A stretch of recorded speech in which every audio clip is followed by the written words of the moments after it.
কয়াকুছিত অৰুণোদয় আঁচনিৰ নামত ব্যাপক অনিয়মৰ অভিযোগ প্ৰকৃত হিতাধিকাৰীৰ নাম কৰ্তন কৰি ধনী মানুহৰ নাম অন্তৰ্ভুক্ত কৰাৰ গুৰুতৰ অভিযোগ কয়াকুছিৰ কুৰিহা গাঁৱৰ 7 নং ৱাৰ্ডত সংঘটিত হৈছে এই ঘটনা 36 নং পূব বেদবাৰী গাঁও পঞ্চায়তৰ মণ্ডল কংগ্ৰেছৰ সভাপতিৰ বিৰুদ্ধে অৰুণোদয় আঁচনিৰ নামত ব্যাপক অনিয়ম সংঘটিত কৰাৰ অভিযোগ উত্থাপিত হৈছে প্ৰকৃত হিতাধিকাৰীৰ নাম অন্তৰ্ভুক্ত নোহোৱাত ক্ষোভ সাধাৰণ ৰাইজৰ মেম্বার को कारबार करे कोई हमारे दे डेट कोई दिन दे करे তাই এই তারিখে ওই তারিখে দিছে তাও হয় না এই তারিখে দিছে তাও হয় না লিস্টে নাম হয় না সবই রয়েছে যারা চাকরি করে তাকে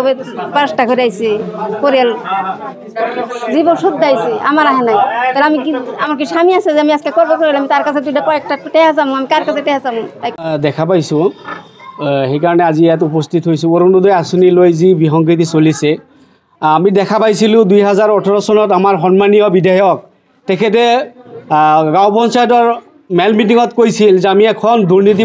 মুক্ত পঞ্চায়ত কৰিম সেই হিচাপে ৰাইজে পূৰ্ণ সহযোগিতা দি আমাৰ পঞ্চায়তত মানে সভাপতি এইবিলাক জিকাইছিল সেই সভাপতি আজি আমাৰ পূব বেদবাৰী গাঁও পঞ্চায়তৰ সভাপতি নজৰুল ইছলাম আছিল আজি দুখ আৰু পৰিতাপৰ বিষয় সেইজন ব্যক্তিৰ মিছেজৰ নামত অৰুণোদয় আঁচনি আমি ইতিমধ্যে লিষ্টত দেখা পাইছোঁ আৰু সেই লিষ্টখনত এনেকুৱা কৰিছে সেই লিষ্ট আপোনাৰ মানুহজন ভোগামাৰী গাঁৱৰ কিন্তু মানুহে গম পাব বুলি তেওঁলোকে কুৰিহাৰ বাসিন্দা দিছিল সেই লিষ্টটো আমাৰ হাতত আছে তাৰপিছত আমাৰ পূব বেদবাৰী গাঁও পঞ্চায়তৰ মণ্ডল কংগ্ৰেছৰ সভাপতি আজি তেওঁৰ সহযোগিতাত যি দুৰ্নীতি ইয়াত চলিছে আমি সন্মানীয় বিধায়ক অনুৰোধ কৰিম যে আপুনি যিখন কথা কৈছিল আপুনি দুৰ্নীতিমুক্ত পঞ্চায়ত কৰিব আৰু আজিৰ দিনত আমি দেখা পাই আছোঁ বিপৰীত দুৰ্নীতিযুক্ত পঞ্চায়ত হৈ আছে আজি সন্মানীয় মণ্ডল কমিটিৰ সভাপতি শওকত আলী আহমেদ তেখেতৰ ঘৰৰ পৰিয়ালবৰ্গৰ গোটেইখিনি নাম আমি অৰুণোদয় লিষ্টত দেখা পাইছোঁ আৰু তাৰ লগতে বুথ কমিটিৰ সম্পাদক তেখেতৰ নামখিনি আমি ইয়াতে অন্তৰ্ভুক্ত দেখা পাইছোঁ তাৰ লগতে আমাৰ শওকত আলী আহমেদৰ লগত তেওঁলোকক সকলো সময়তে সহায় কৰা দালাল বুলি ক'ব লাগিব তেওঁলোকৰ মইনাল হক তেখেতৰ ঘৰত 11টা অৰুণোদয় আঁচনি আমি লেখা পাইছোঁ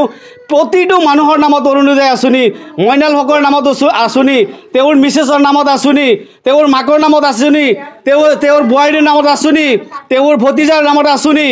এনেকুৱা দুৰ্নীতি গতিকে সন্মানীয় বিধায়ক আপুনি অসমৰ ভিতৰত এজন উল্লেখযোগ্য বিধায়ক গতিকে আপুনি ইমান ধুনীয়া প্ৰচেছত কাম কৰি আছে আৰু আজি আপোনাৰ যি চেলা চামুণ্ডা তেওঁলোকে কি কৰি আছে গতিকে আপুনি এবাৰ চাওক আপোনাৰ চেলা চামুণ্ডাই কি কৰি আছে আমি বৰ্তমানে যিখিনি দেখা পাই আছোঁ আমাৰ অসম চৰকাৰে যে আঁচনিখন দিছে এইটো কি আঁচনি অৰুণোদয় আঁচনি বুলি কয় এই অৰুণোদয় আঁচনিটোত আচলতে যিবিলাক প্ৰকৃত হিতাধিকাৰী হ'ব লাগে সেইবিলাক মানুহৰ নাম নাই আৰু কিছুমান ঘৰৰ মানুহে অথচ সচ্ছল অৱস্থাত চলি আছে তেওঁলোকৰ নামটো ইয়াতে আহিছে